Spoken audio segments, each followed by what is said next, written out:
Our retirees, they are absolutely the backbone of FOP Lodge 5. Without our retirees, we wouldn't be here. This lodge was started in 1939.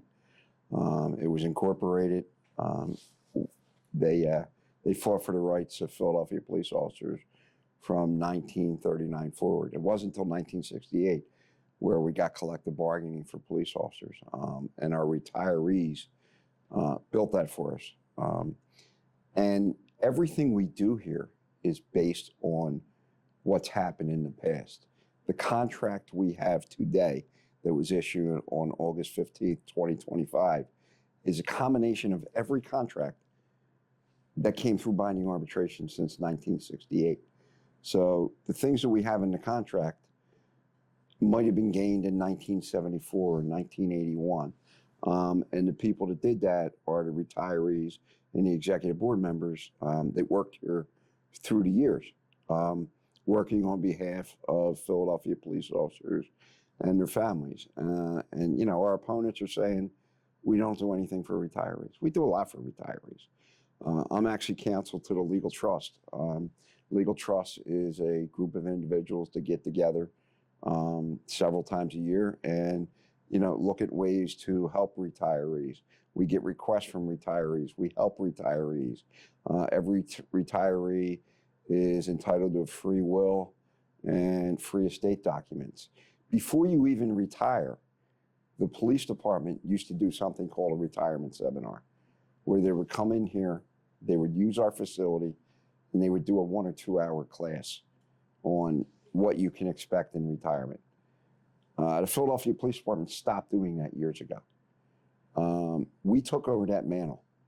We've developed that into an 8-hour seminar in which, before you depart this police department, you walk in here, you hear from our pension counselor, you hear from somebody on Social Security, you hear from somebody on resume and job writing, you hear from somebody about the health and wellness aspects of not being a cop anymore and going out and being a civilian in the world.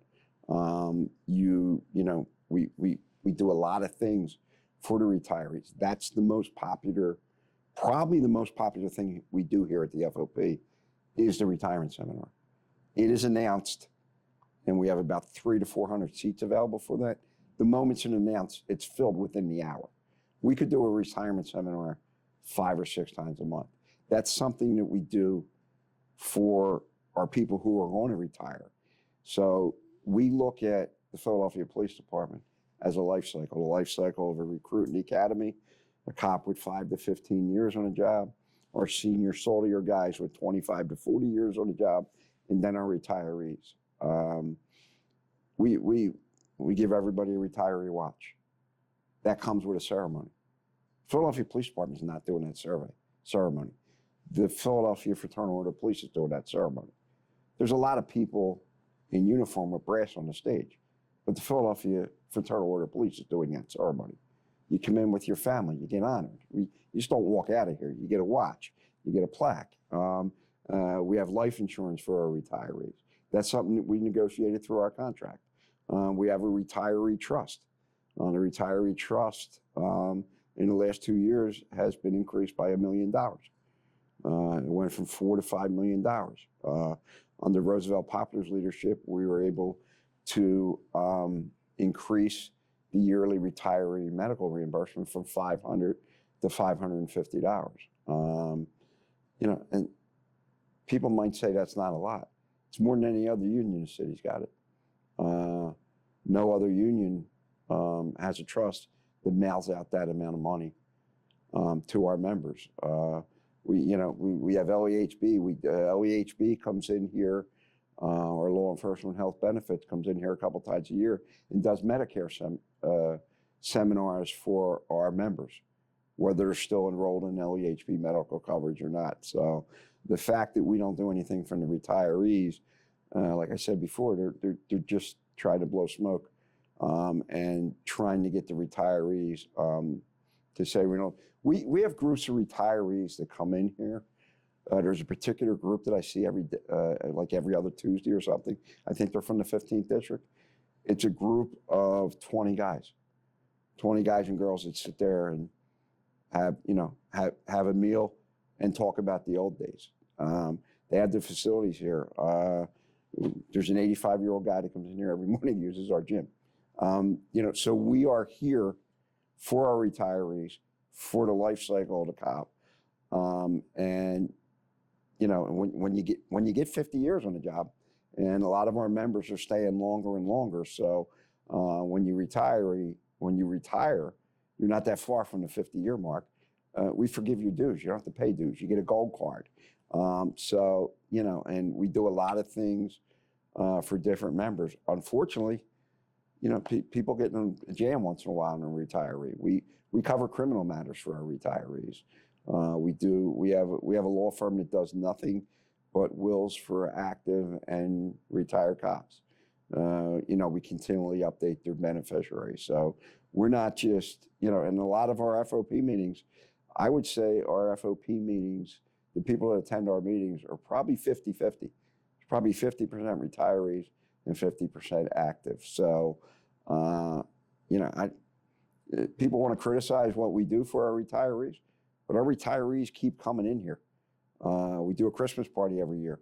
We do events at Great Adventure. We do events at Maurice Pierce. We have as many retirees with grandchildren, great-grandchildren, nieces and nephews as we do with active members with little children. So, it's part of the life cycle of what we do here. We give discounts to our retirees. And like I said, we're here in the good times and bad times. I think today, as I sit here, we're hosting a luncheon for a retired member who passed away. And our own Lou Campione, one of the first people they saw this morning at the funeral was Lou Campione, presenting them with an FOP Bible, saying thank you for the service. They go to church, they go to cemetery, and they end their day here.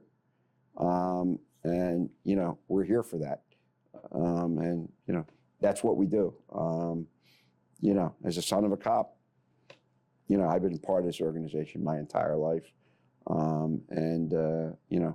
It's our hope that every retiree is going to be a retiree a lot longer than they were an active member. But, we're here for retirees, and if people think they're not, and like I said before, economically, it's probably the best year on record we've ever had for our FOP retirees, with the Social Security, with the increase in the retiree, and with us hopefully getting over the finish line closer, with the COLA bill.